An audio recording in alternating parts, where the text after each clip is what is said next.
ये जो वीडियो है इसको बनाना क्राइम है, और अगर आप इस वीडियो को देखोगे तो हो सकता है आपको भी क्रिमिनल घोषित कर दिया जाए।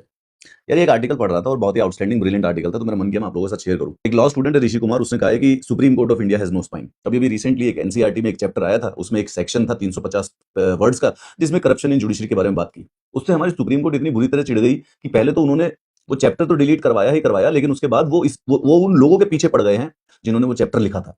लिखा था, बल्कि सोशल मीडिया पे जिन जिन लोगों ने इसके बारे में बातचीत की थी उनका भी नंबर लगाने का प्लान चल रहा है। न्यायमूर्ति सूर्यकांत जी कहते हैं कि ये भाई deep rooted well orchestrated conspiracy है, हिंदी में कर दे इसको। पहले तो पहले तो ये बता देता हूँ कि सुप्रीम कोर्ट किसी किताब के ऊपर, इतनी हिंदी नहीं पढ़ पाएंगे भाई। पहले तो बता देता हूँ कि सुप्रीम कोर्ट एक्चुअली में किसी किताब को बैन नहीं कर सकती, किसी बंदे को ब्लैकलिस्ट नहीं कर सकती, क्योंकि दोनों के दोनों इसने काम किए हैं। मतलब कि सुप्रीम कोर्ट जिसका काम कॉन्स्टिट्यूशन को प्रोटेक्ट करना है, उसी ने अनकॉन्स्टिट्यूशनल काम कर दिया है। संविधान का आर्टिकल 19 है जो कि freedom of speech of expression देता है। अब उसके ऊपर कुछ रिस्ट्रिक्शंस लगाई जा सकती है, लेकिन वो रिस्ट्रिक्शन सिर्फ और सिर्फ पार्लियामेंट एक कानून बना के लगा सकता है।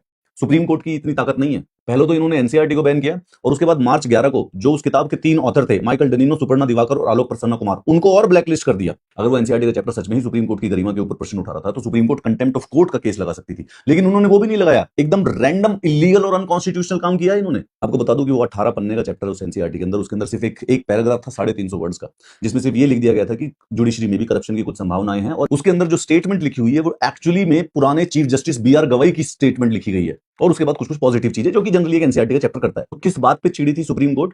बीआर गवई की एक स्टेटमेंट कोट अनकोट में लिख दी कि people do experience corruption at various level of judiciary, for the poor and disadvantage this can worsen the issue of the justice. इससे चुल मची है। चीफ जस्टिस सूर्यकांत ने अपनी कोर्ट में, खुली कोर्ट में कहा, we need to find out who is responsible for writing this chapter and the heads must roll. 1930 में अडोल्फ हिटलर ने यही प्रिसाइज वोकैबुलरी यूज की थी, heads will roll in the sand. और वही रेट्रीब्यूशन की लैंग्वेज हमारे चीफ जस्टिस यूज कर रहे हैं कि इन बंदों को छोड़ना नहीं चाहिए, देश के बाहर छुपे हुए हो। उसके बाद बेसिकली एग्जीक्यूटिव, यानी कि जो हमारा प्राइम मिनिस्टर, और जो कैबिनेट होता है, उन्होंने भी अपनी रिस्पांसिबिलिटी को एब्डिकेट कर दिया। मतलब कि वो चाहते तो इसके अगेंस्ट प्रोटेस्ट कर सकते थे, इसको एक्चुअली में रोक सकते थे, स्टेप ले सकते थे, परंतु उन्होंने इमीडिएटली केव इन किया और उस चैप्टर को डिलीट कर दिया। और जो भी लोग नॉर्मल एकेडमिक्स जो लोग थे, जिनके पास कोई पावर नहीं होती है, उनको बस के नीचे धकेल दिया। ऐसे में यहाँ पर एग्जीक्यूटिव का रोल था कि वो जुडिशरी के अगेंस्ट खड़ा हो जाए। क्यों? क्योंकि इस समय जुडिशरी कंप्लीटली अनकॉन्स्टिट्यूशनल काम कर रही है। असली में जो ये चिंगारी थी वो बार के द्वारा लगाई गई थी। बार मतलब कि जो वकील होते हैं, कपिल सिब्बल और अभिषेक मनु संघवी, उन्होंने जाके लिटरली खुद इनवाइट किया। किसी सिटीजन ने, किसी सिविल सोसाइटी ग्रुप ने, इस चैप्टर के बारे में कोई डिस्कशन ही नहीं था मार्केट में। ये सिब्बल जाके सूर्यकांत की कोर्ट में खड़ा होकर एकदम, सर ये देखो चैप्टर खराब है, देखो कुछ गलत बोल रहे हैं, डेलिब्रेट कर रहे हैं ये। और वहां पर मनु सिंह भी कहता जैसे तो किसी और करप्शन है ही नहीं, मिनिस्टर, ब्यूरोक्रेट, पुलिस और पॉलिटिशियन। किसी ने अगर जिंदगी में एनसीईआरटी पढ़ी हो ना, इनकी सबका सबका सबके बारे में बताती है किताब वो यार, सबके बारे में, ministers,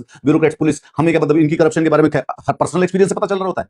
that is also true. इस इंसिडेंट से एक बात तो सच है कि हमें सुप्रीम कोर्ट के बारे में वो पता चल गया जो कि एक टेक्स्ट बुक में, एक किताब में नहीं लिखा जा सकता था। Supreme court is not a God, supreme court is not a monarch, it is not beyond reproach or truth, and if we do not speak now, we forever must hold our peace.